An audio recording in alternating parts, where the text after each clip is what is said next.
que l'Ancien Régime faisait mieux que la République. Et si je te disais que tu étais plus libre sous Louis XVI qu'aujourd'hui, que tu payais moins d'impôts, que la justice était plus proche du peuple et que l'État t'emmerdait beaucoup moins. Bienvenue dans le monde interdit, le vrai visage de l'Ancien Régime. On t'a menti sur la liberté. À l'école, on t'a appris que la République avait libéré le peuple. Mais de quoi ? Sous l'Ancien Régime, tu pouvais circuler, commercer, t'installer sans déclaration à tout va. Il n'y avait ni carte d'identité, ni numéro fiscal, ni QR code. Tu ne risquais pas 1500 € d'amende parce que tu ne portais pas un masque ou tu n'avais pas rempli un formulaire pour sortir de chez toi. Et aujourd'hui, surveillance généralisée, fichage administratif, 1000 lois qui te tombent dessus sans jamais t'avoir consulté. La République te parle de liberté, mais elle t'a mis en laisse moins d'impôts, plus d'air. En 1788, moins de 10% du revenu national partait à l'État. Aujourd'hui, en France, plus de 46% du PIB est prélevé.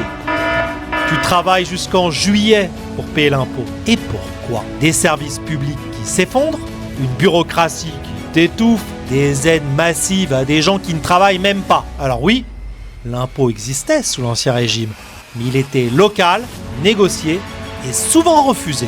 Les États généraux servaient à ça, dire non au roi. Aujourd'hui, essaie de dire non au fisc, tu verras ce que ça fait. Une justice plus juste ? Tu crois que la République rend la justice ?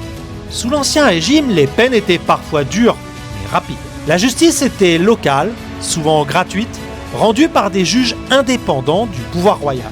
On jugeait selon les coutumes, pas selon un code de 5000 pages incompréhensible. Aujourd'hui, des années d'attente pour un procès, des peines non exécutées, des juges politisés, nommés et protégés de toute sanction. Et surtout, une justice à deux vitesses. Si tu es pauvre, tu tombes. Si tu es ministre ou BlackRock, tu voles, tu passes. Le peuple avait une voix. Là encore, on t'a menti. On t'a dit, sous le roi, le peuple ne comptait pas. Faux. Il y avait les corps intermédiaires, guildes, paroisses, provinces, confréries, des libertés locales. Le roi ne pouvait pas légiférer n'importe où, n'importe comment. Les États provinciaux refusaient parfois des lois ou des impôts. Aujourd'hui, tout est centralisé à Paris. Tu votes tous les 5 ans et tu fermes ta gueule ensuite. Tu n'as aucun pouvoir réel. Le roi était moins dangereux que les technocrates. Tu veux savoir la vérité ? Le roi ne gouvernait pas seul. Il était limité. D'une part par l'Église, les parlements de province, la noblesse et surtout le peuple qui pouvait se révolter. Louis XVI n'a pas enfermé les gens chez eux. Il n'a pas interdit de critiquer l'État sur la place publique. Il n'a pas vendu le pays à une puissance étrangère. Aujourd'hui, des traités imposés contre ton vote, des lois dictées depuis Bruxelles et un président qui gouverne par ordonnance et 49.3. Le roi risquait sa tête. Nos dirigeants, eux, ne risquent plus rien. Pourquoi on t'a fait haïr l'Ancien Régime ? Parce qu'un peuple sans mémoire est un peuple sans défense. Si tu crois que l'histoire commence en 1789, alors tu crois que la République est ton seul espoir. Mais la vérité, c'est que l'Ancien Régime a tenu plus de 1000 ans. Et il a protégé le peuple français contre les guerres civiles. Il a bâti une culture, une langue, une nation.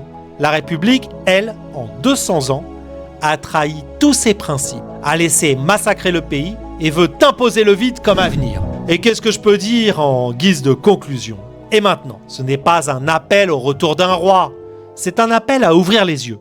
Oui, le passé avait ses défauts, mais tout ce qu'on te vend comme progrès, aujourd'hui, n'est qu'une servitude bien marketée. Il est temps de reconstruire un véritable ordre français, pas technocratique, pas européiste, mais ancré dans nos libertés réelles.